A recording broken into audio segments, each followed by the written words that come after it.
بسم اللہ الرحمن الرحیم۔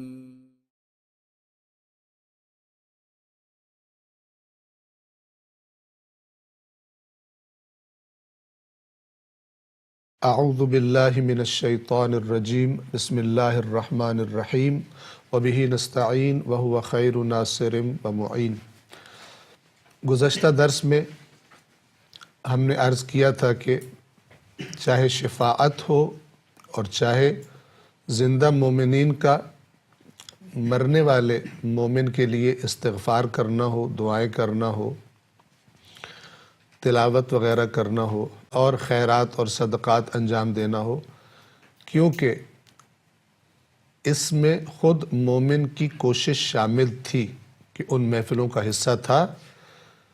ایسے اعمال انجام دیتا تھا کہ لوگوں کے دلوں میں اللہ نے اس کی محبت ڈال دی اور وہ یہ کام کرتے ہیں تو اس کا فائدہ اس مومن کو پہنچتا ہے۔ اس بات کو مکمل کرنے کے لیے ہم ایک اور نقطہ عرض کرنا چاہیں گے آپ کی خدمت میں، اور وہ یہ کہ اگر آپ غور کریں کہ اللہ تبارک و تعالی فرماتا ہے آیت نمبر 40 میں وَأَنَّ سَعْيَهُ سَوْفَ يُرَى، توجہ کریں گے، اور یہ کہ اس کی کوشش، یعنی جس انسان نے جو کوشش کی تھی، سوف بہت جلد، یعنی اس کی موت کے بعد قیامت کے دن وہ کوشش یرا دیکھی جائے گی۔ اب یہاں پر کہا جا سکتا تھا کہ وہ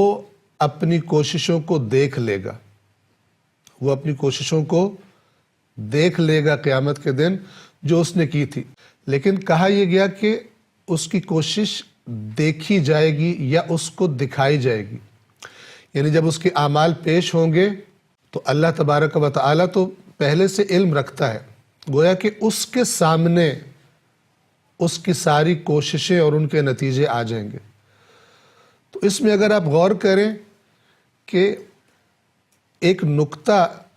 نقطے کی طرف اشارہ کیا جا رہا ہے، اور وہ نقطہ یہ ہے کہ قیامت کے دن کچھ لوگ ایسے ہوں گے کہ جو جب ان کے اعمال ان کو دکھائے جائیں گے تو ان اعمال میں ان کو کچھ ایسی چیزیں دکھائی دیں گی کہ جو انہوں نے خود انجام نہیں دی ہوں گی۔ ان کے اعمال میں کچھ ایسی چیزیں بھی دیکھیں گے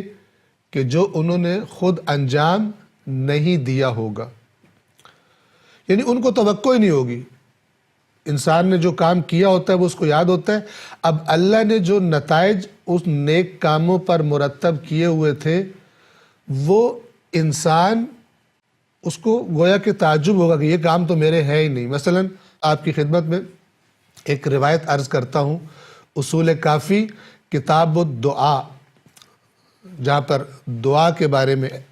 محمد و آل محمد علیہ السلام کی روایات ہیں، وہاں پر ایک روایت مثلا یہ ہے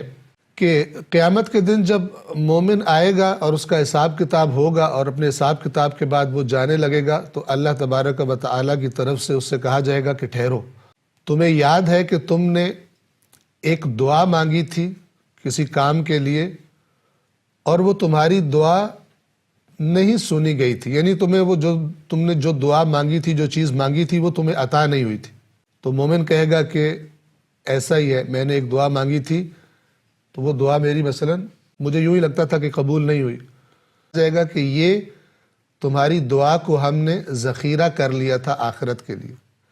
اب یہ ایسا نتیجہ ہے کہ جس کی توقع نہیں تھی، وہ سمجھ رہا تھا ہم دنیا میں ہماری ظاہر بات ہے کہ معلومات محدود ہیں، مگر یہ کہ جو ہمیں قرآن سے پتہ چلتا ہے اور محمد و آل محمد کی احادیث سے پتہ چلتا ہے عالم آخرت کے بارے میں، تو ان میں سے ایک مثال یہ ہے کہ میں نے مثلا دعا مانگی اور میں سمجھا کہ میری یہ دعا قبول نہیں ہوئی، لیکن دعا کی قبولیت کی کئی شکلیں بتایا گیا احادیث میں، اس میں سے ایک شکل یہ ہے کہ جو چیز مانگی جا رہی ہو وہ مل جائے۔ وہ خدا جب مومن کے لیے مصلحت دیکھتا ہے تو وہ چیز عطا کرتا ہے، بعض اوقات جلد، بعض اوقات دیر سے، بعض اوقات وہ چیز عطا نہیں کرتا، کسی مصیبت کو ٹال دیتا ہے، آنے والی مصیبت کو۔ اور ایک شکل یہ ہے کہ اس دعا کو اللہ مومن کے لیے قیامت کے لیے ذخیرہ کر لیتا ہے۔ تو جب مومن دیکھے گا کہ جو میں سمجھ رہا تھا میری دعا سنی نہیں گئی، اس کا یہ انعام ہے. پھر اسی روایت میں یہ ہے کہ جب پھر جانے لگے گا تو پھر کہا جائے گا ٹھہرو، تم نے ایک اور دعا مانگی تھی، اس کا اجر بھی لیتے جاؤ جو ہم نے تمہارے لیے ذخیرہ کر لیا تھا اور تم سمجھتے تھے کہ تمہاری دعا نہیں سنی گئی. اب جب دوسری دفعہ ملنے والا دوسری جو دعا سمجھتا تھا قبول نہیں ہوئی، اس کا جب اجر دیکھے گا تو وہاں روایت کے لفظ یہ ہے کہ مومن کے دل میں خواہش پیدا ہوگی کہ جو دعائیں اللہ نے دنیا میں میری سن لی تھی، اگر اتنا زیادہ جو میں سمجھ رہا تھا جو دعائیں نہیں سنی گئی ان کا یہ اجر ہے اور خدا کے پاس ذخیرہ تھا اور خدا کے پاس کوئی چیز ضائع نہیں ہوتی، تو اگر یہ ان کا اجر ہے اتنا زیادہ ہے تو کاش میری دنیا میں اللہ نے کوئی دعا نہ سنی ہوتی اور میری سب دعاؤں کو اللہ نے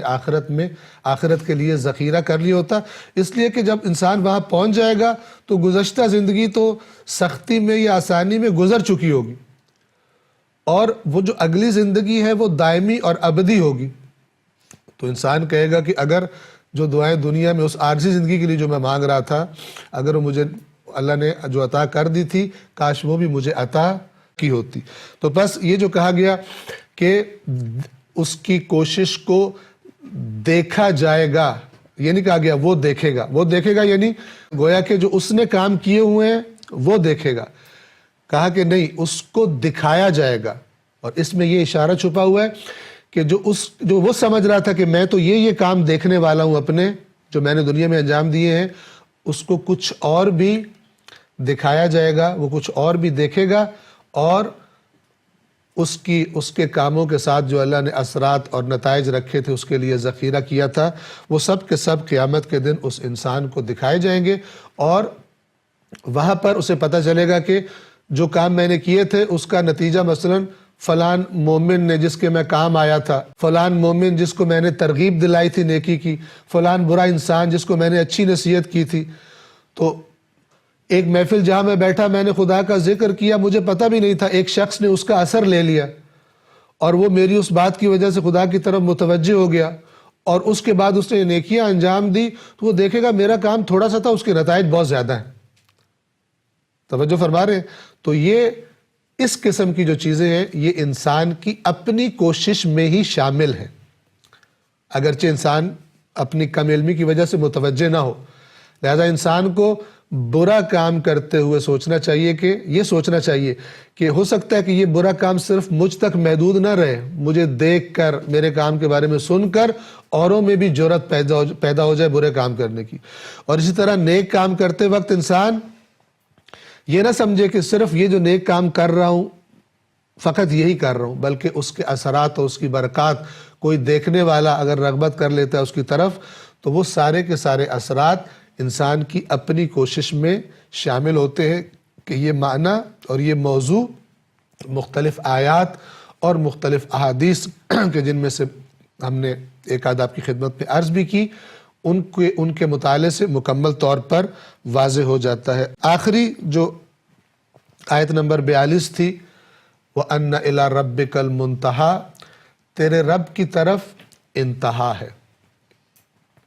اس کا ایک معنی یہ ہے کہ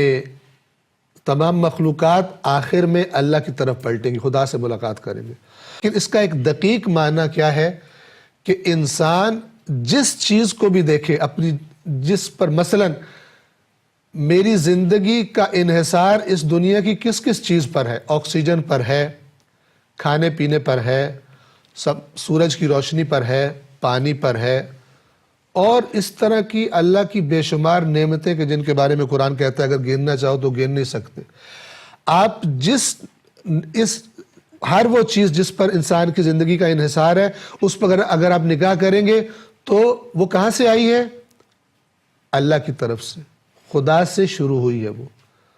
تو انسان جہاں بھی نگاہ دوڑاتا ہے، ایک دقیق معنی اس آیت کا یہ ہے کہ تم جس چیز پر بھی نگاہ ڈالو گے دیکھو گے کہ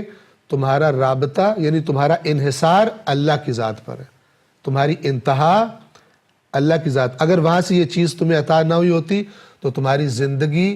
زندگی رہنا ممکن نہیں تھا، تمہارا زندہ رہنا ممکن نہیں تھا. تمام چیزیں خدا سے مربوط ہیں، تمام چیزوں کی انتہا یعنی جس کو بھی آپ پکڑ لو گے وہ آپ کو اپنے خالق تک پہنچائے گی، یہ ایک معنی ہے۔ تمام چیزوں کی انتہا تیرے رب کی طرف ہے۔ والسلام علیکم ورحمۃ اللہ وبرکاتہ۔